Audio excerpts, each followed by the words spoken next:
Mungkin saya ingin tanggapan dari Profesor Dr.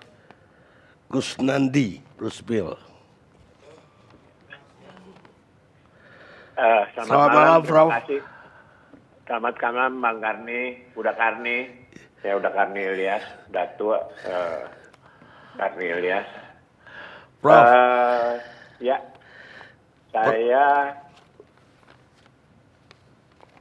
saya udah banyak mendengar dari mulai awal sampai tadi.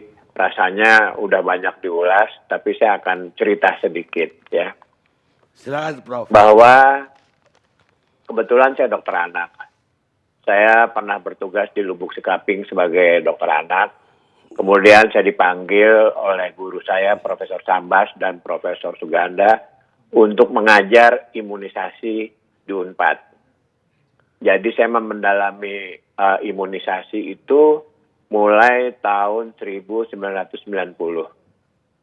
Sampai sekarang, saya telah melakukan uji klinis tentang imunisasi, tentang vaksin, itu sudah 32 kali.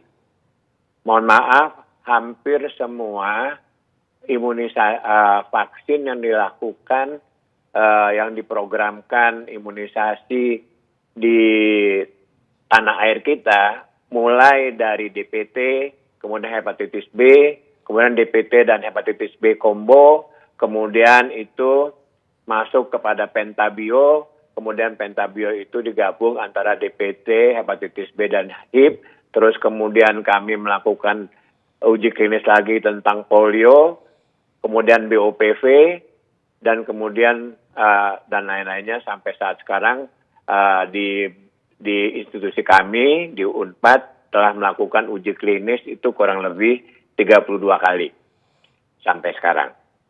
Nah, begitu saya mendapat permintaan dari UNPAD, dari Bio Farma untuk melakukan uji klinis vaksin COVID ini, tentu saya mempelajari dulu, ya, mulai dari preclinical trial.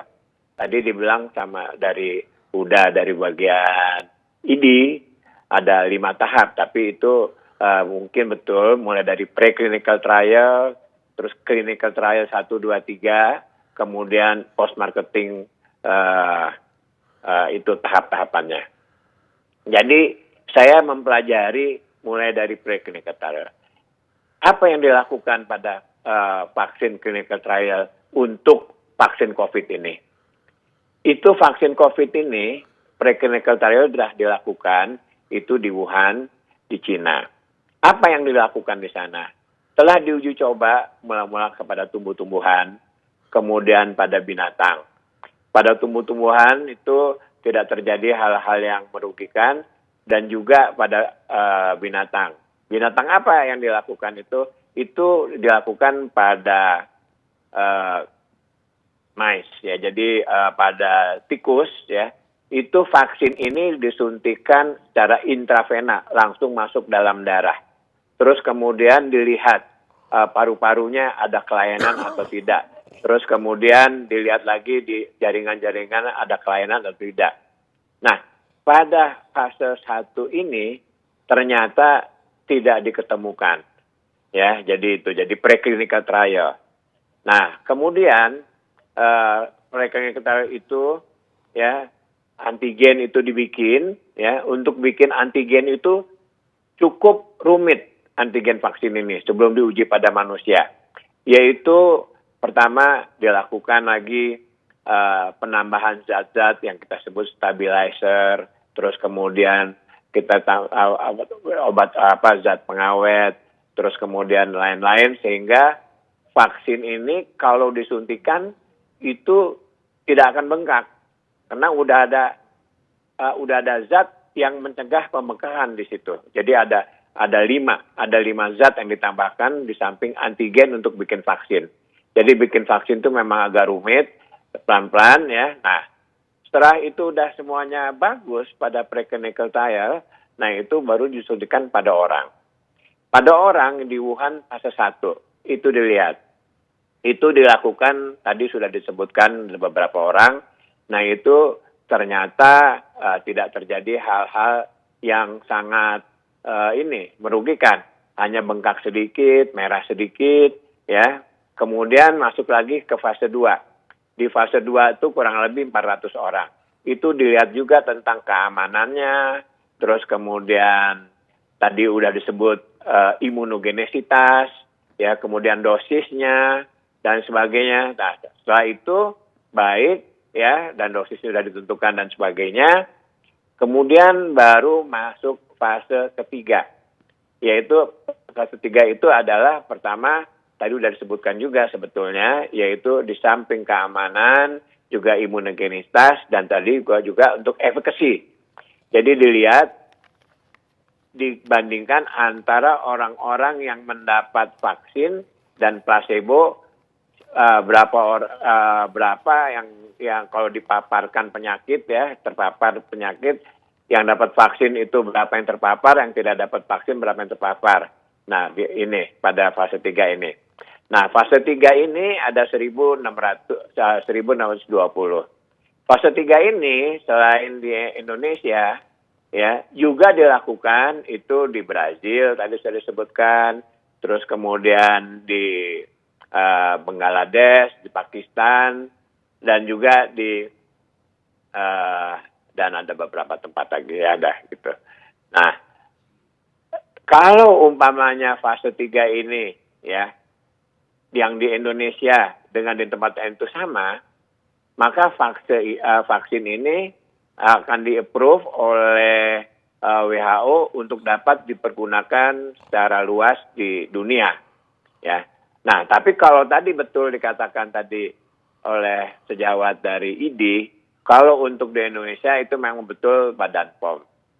Jadi vaksin COVID yang telah dikerjakan oleh Bio Farma ini itu sebetulnya sudah dibikin dengan sangat hati-hati dan sangat baik, ya, prosesnya.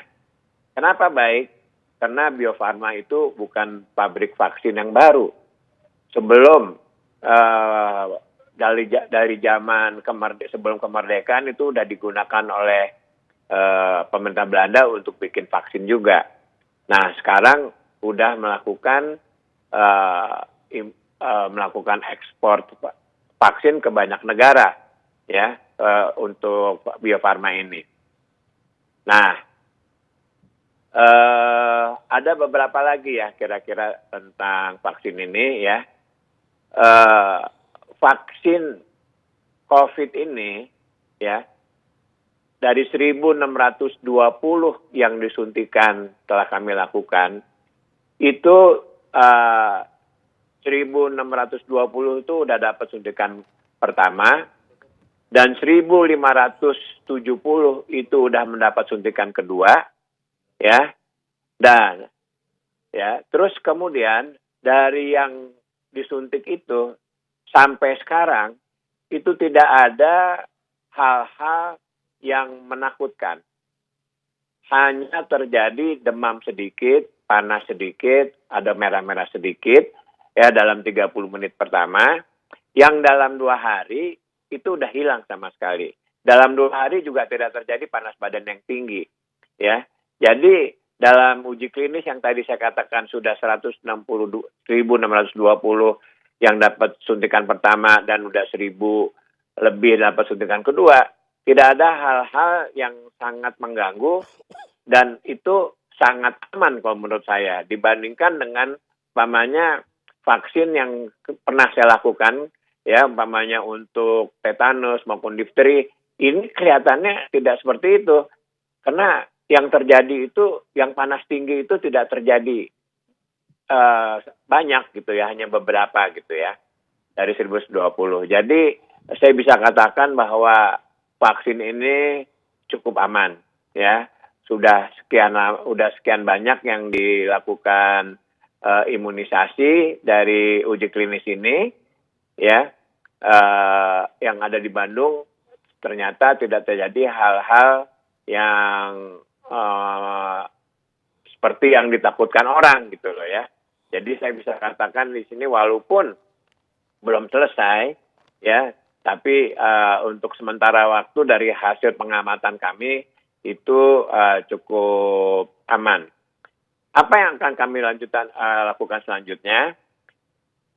Ya, dari pasien-pasien yang dari subjek-subjek yang 1.620 ini, begitu telah diimunisasi pertama kali, itu sebelumnya kan diambil darah, kemudian 3 bulan setelah suntikan kedua diambil darah lagi, 2 minggu setelah suntikan kedua diambil darah, 3 bulan diambil darah, kemudian 6 bulan diambil darah, ya.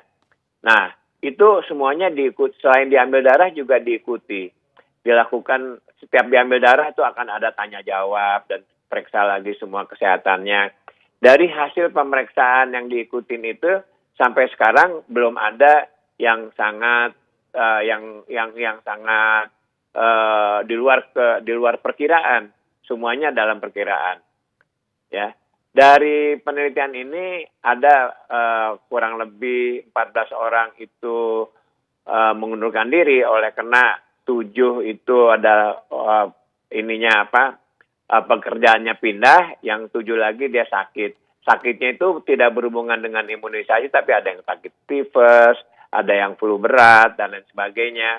Jadi itu waktu itu pada waktu harusnya disuntik dia sakit. Jadi nggak bisa suntikan kedua, karena tidak bisa suntikan kedua udah lewat seminggu, dia terpaksa drop out.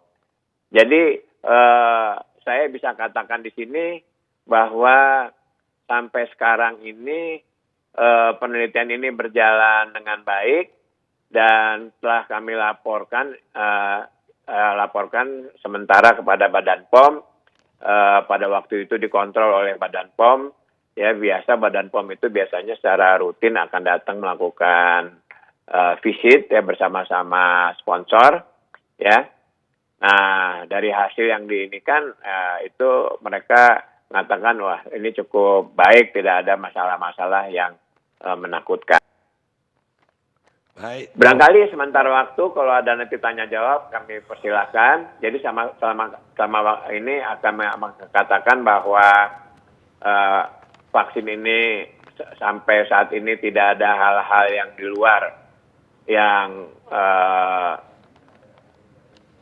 yang menjadi masalah begitu ya, sehingga tidak perlu ditakutkan lah gitu ya. Mungkin ini seperti kita mengimunisasi seperti biasanya. Demikian Pak Karni, sementara waktu. Baik. Terima kasih atas waktunya. Prof, tapi ada pertanyaan Prof. Dari Ya, boleh, Profesor Bang Karni. Dr. Iris Regadis. Iya, Prof. Ya, Pak Dr. Iris, silakan. Ya, saya mau Prof. tanya, Iris. ini penelitiannya selesainya kapan ya Prof?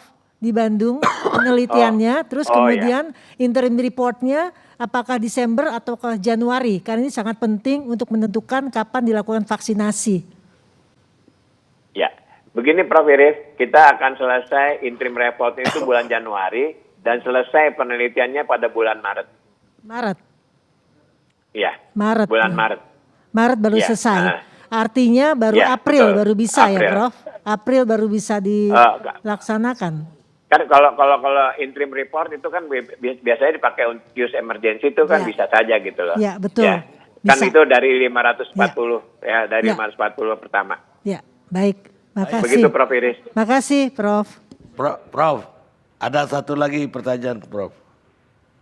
Iya Bang Karni.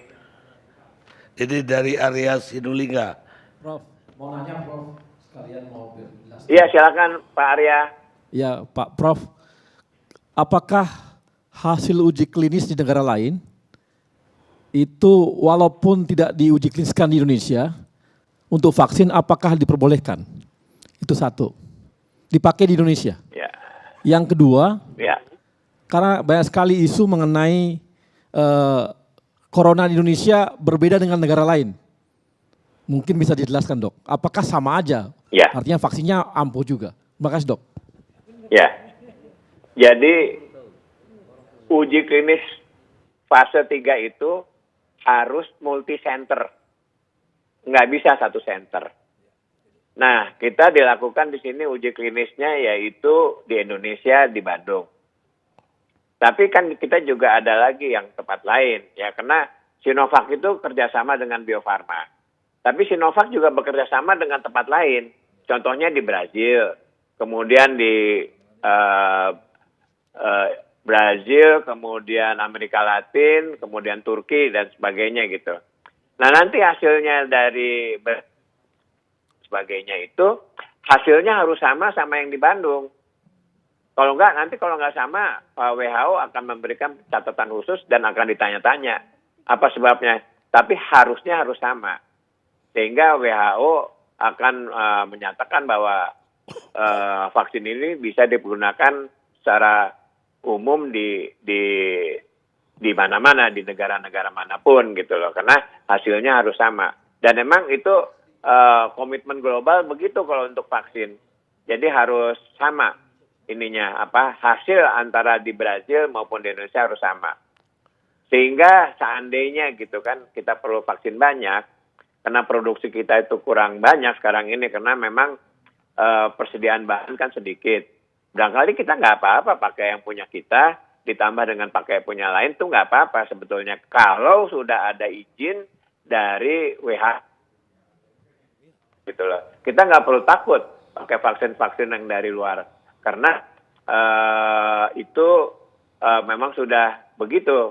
Kayak kita, vaksin polio kita kan dipergunakan di Timur Tengah, negara-negara ASEAN, kemudian negara-negara Eropa. Kan 70% daripada kebutuhan vaksin polio itu dari Indonesia. Seperti itu. Ya. Nah, terus kemudian tentang mutasi virus, ya. Ada yang berbeda di Amerika, ada yang berbeda di Inggris, ada yang berbeda di Australia, dan mungkin di Sumatera atau apa. Menurut saya, karena virus ini kita kenal baru 10 bulan. Pertama kali dunia mengenal virus COVID ini di Wuhan pada bulan Januari. Dan ini virusnya sangat ganas dan sampai sekarang ini udah hampir 30 juta orang kena penyakit ini dan udah banyak yang meninggal termasuk di Indonesia. Sehingga kita sebagai tenaga kesehatan harus mencari solusinya, mencari obat dan mencari vaksin untuk mencegahnya. Ya, jadi itu ya. Jadi kita baru kena. Nah, baru 10 bulan. Jadi kalau menurut perkiraan saya dia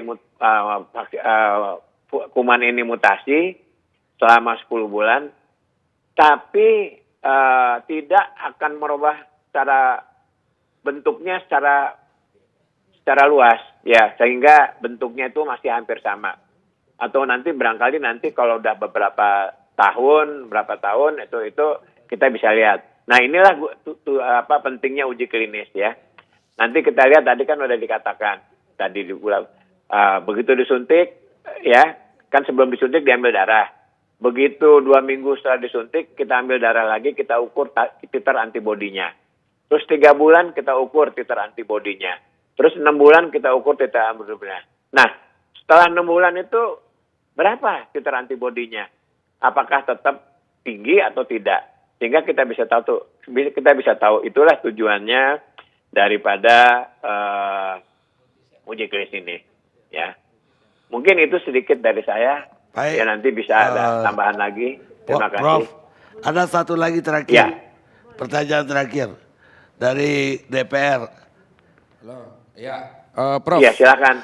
Pertanyaan saya singkat Pak. saja. Ini kalau misalnya katakan ini uji klinis tahap ketiga ini berhasil yang dilaksanakan di Bandung, apakah itu langsung bisa diproduksi vaksinnya? Kalau bisa, berapa lama produksinya itu?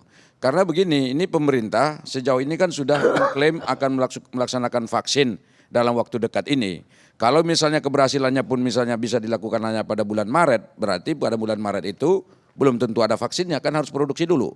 Nah, karena itu saya minta diberikan penjelasan terkait dengan ini supaya kita juga, masyarakat juga mengerti terkait dengan pelaksanaan penelitian ini. Ya, kan kami akan melakukan interim report itu pada bulan Januari, Pak. Itu interim report itu kita ambil dari 540 subjek yang pertama, ya itu udah. Nah kita lihat imunogenisitasnya, keamanannya, dan sedikit efikasinya. Nah kalau umpamanya itu baik, kalau memang dalam keadaan pandemi, nanti dari Badan POM kalau dia mengatakan ini bisa digunakan sebagai keadaan emergensi, itu kalau udah dilakukan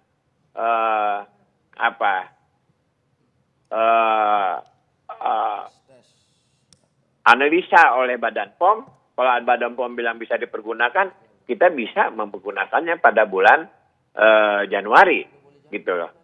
Nah, kalau umpamanya produksi dalam negeri, saya nggak yakin bahwa Bio Farma dalam waktu yang dekat itu bisa memproduksi segitu banyak. Barangkali kita perlu waktu 1 atau 2 tahun atau 3 tahun apa. Atau mungkin ya, kalau memang memang harus mendadak dan memang keadaannya gimana gitu, kita bisa